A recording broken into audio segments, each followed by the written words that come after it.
Sugeng siang lur, kepanggih mali kali kulo. Kat. Aduh, salah lah. Matanya itu lihat ke kamera, Mas. Jangan malah lihat ini nggak jelas. Begini misalnya.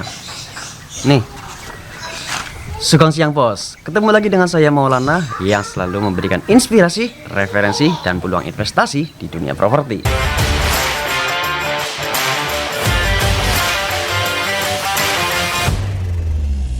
Untuk video kali ini kami akan coba bantu Mbak ini yang sedang mencari referensi rumah bergaya khas pedesaan. Ini bukan rumah adat ya, tapi ini gaya rumah yang paling banyak dipakai di pedesaan, terutama di Jawa Tengah. Begitu Mas, mau lanjutin aja. Oke Pak. Dan sekarang saya sudah mendapatkan rumahnya. Semoga ini bisa menjadi referensi Anda ya, untuk Anda yang sedang mencari rumah khas di kampung. Come on. Jadi bos, rumah di pedesaan semacam ini biasanya disebut dengan rumah gedong. Rumah yang menggunakan bahan keras untuk membangunnya, bukan pakai kayu lagi. Dan desain-desain seperti ini masih banyak dijumpai di pedesaan. Kalau menurut saya, desain seperti ini merupakan campuran antara gaya arsitektur Mediterania dan minimalis kali ya.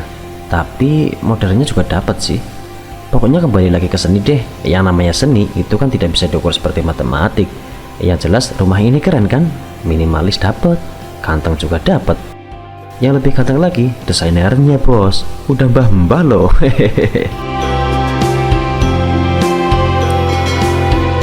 Ciri khas dari rumah di pedesaan itu halamannya luas, rumahnya juga luas. Rumah ini 6 x 12 meter plus L nya 4 x 4 meter. Mantap toh. Halaman yang luas itu biasanya akan digunakan untuk menjemur padi, sampingnya untuk kebun seperti menanam cabai atau sayur-sayuran, tanaman hiasan atau yang lainnya. Buah juga ditanam di pinggiran. Biasanya yang paling ramai itu buah jeruk, mangga, pepaya, sama pisang. Lihat nih, bayam liar aja suburnya begini. Walah, aku yang suka banget sama bayam jadi pengen metik deh.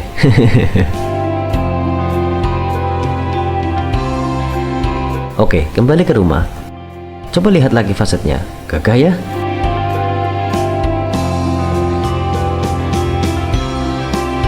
Tiangnya yang tebal dan lebar membuat tampilan depan rumah ini makin gagah. Apalagi ditambah dengan penopang tiang seperti ini, tambah gagah lagi.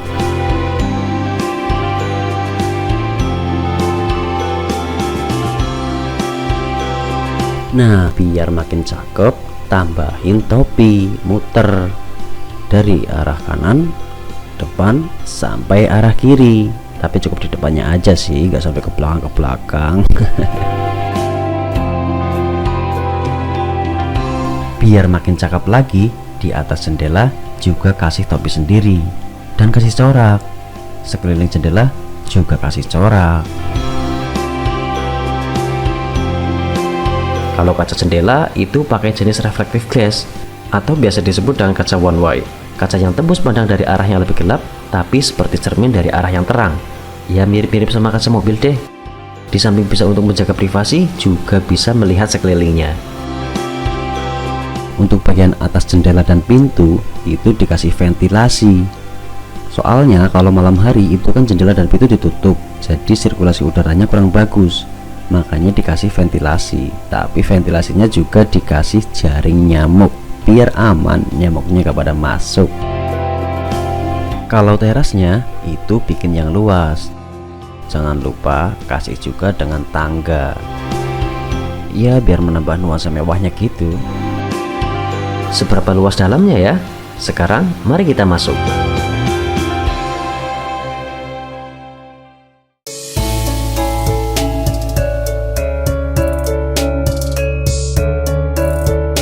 Nah, ini view ke depan rumah dari ruang tamu yang adem.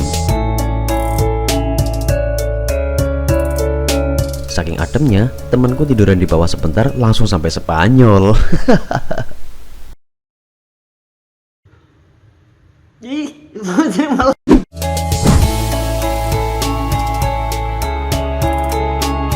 Ini ruang tamunya, ukuran kurang lebih 3 x 6 meter. Luas kan? Di sebelah kanannya itu ada 2 kamar. Satu kamar bisa diakses dari ruang tamu ini, satunya lagi dari ruang keluarga.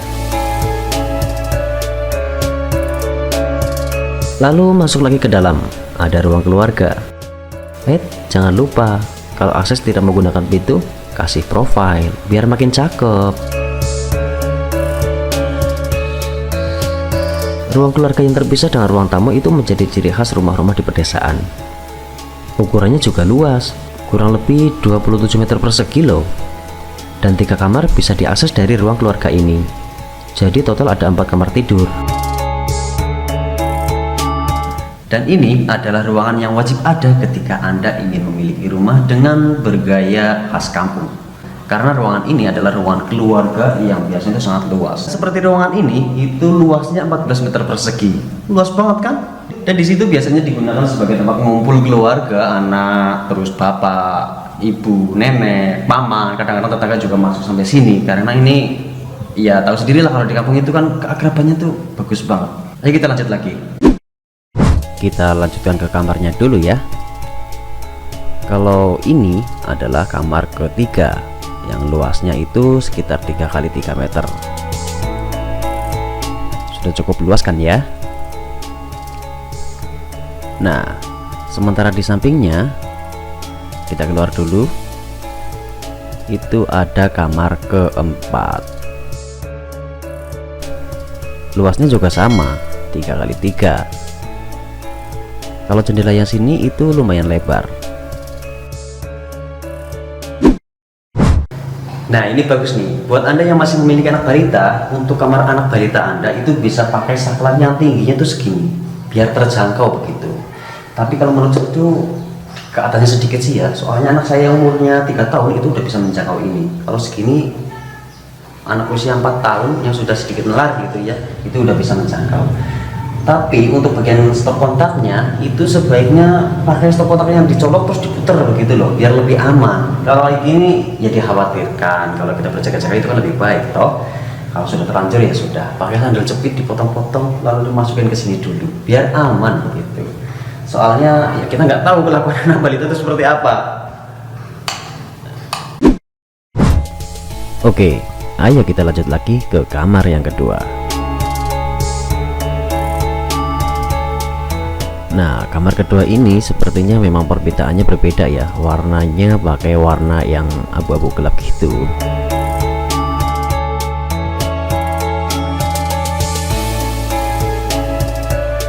Lalu dapurnya di mana?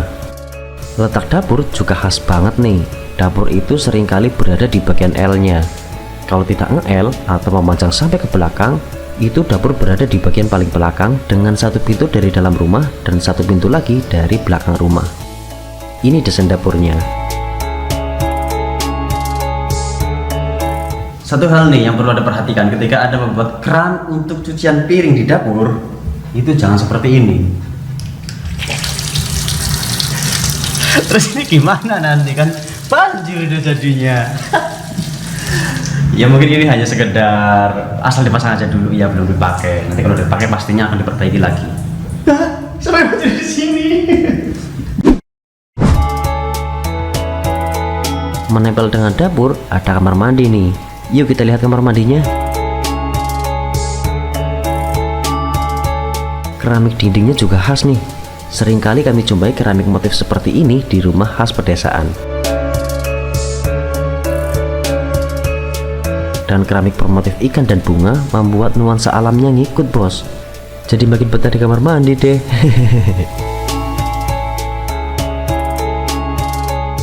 Satu lagi nih, ini jangan ketinggalan, kebun belakang rumah. Ini enaknya di desa, udara sejuk, tanah dan rumah luas, plus ada kebun sendiri untuk kebutuhan rumah tangga, terutama cabai. Kalau punya 4 pohon cabai yang berhasil tumbuh subur, itu sudah bisa untuk memenuhi kebutuhan cabai bertahun-tahun loh. Soalnya saya pernah lihat 4 pohon cabai besar banget yang berusia lebih dari 4 tahun. Jadi selama itu si pemilik tidak pernah merasakan harga cabai 100.000 per kilogram. Ada yang sama? Coba komen ya. Oke, untuk kebun belakang rumah sepertinya sudah cukup ya. Sekarang kita lanjutkan lagi ke bagian L-nya.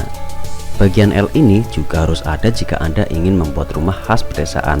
karena rumah di pedesaan itu hampir selalu pakai L. Kalau fungsinya sendiri, orang-orang kebanyakan menggunakannya untuk tempat parkir kendaraan. Biasanya nanti akan menyusul di pohon kanopi agar kendaraan aman dari hujan dan panas. Kadang juga akan dibangun lagi dan nantinya akan digunakan sebagai gudang sekaligus tempat menyimpan motor ketika malam hari. Tidak hanya itu, jalur L ini juga dijadikan sebagai jalur pintas ke dalam rumah ketika ada tamu di ruang tamu. Misal ini rumah saya, lalu Anda bertamu ke rumah saya untuk cari tanah dan kita rundingan di ruang tamu, maka nanti anak-anak saya bisa lewat jalur L ini untuk masuk ke ruang keluarga atau ke kamarnya, atau sekedar ke dapur untuk ambil es krim. Begitu. Oh iya, kami kasih view sampingnya juga deh. Ini samping kirinya.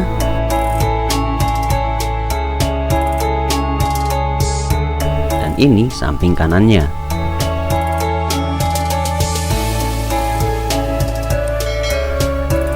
Pada intinya orang-orang di desa itu belum begitu suka dengan desain rumah yang kecil. Orang di desa itu lebih suka rumah yang luas. Dan ukuran rumah yang ini juga termasuk ukuran sedang loh. Lumayan banyak yang menggunakan ukuran 9x12, belum L-nya. Yang jelas ruang tamu dan ruang keluarga itu terpisah. Terus dapur juga luas. Rumah ini adalah rumah milik teman saya yang mana statusnya itu nggak dijual. Tapi kalau ditawar 15 miliar kayaknya mau deh. Saya nggak tahu ya, silakan ada tawar sendiri kalau mau. Yang jelas statusnya itu nggak dijual. Kalau ada mau rumahnya dijual itu ada di video-video kami yang lain. Silakan Anda cek di deskripsi ya. Saya Maulana, tunggu video kami selanjutnya.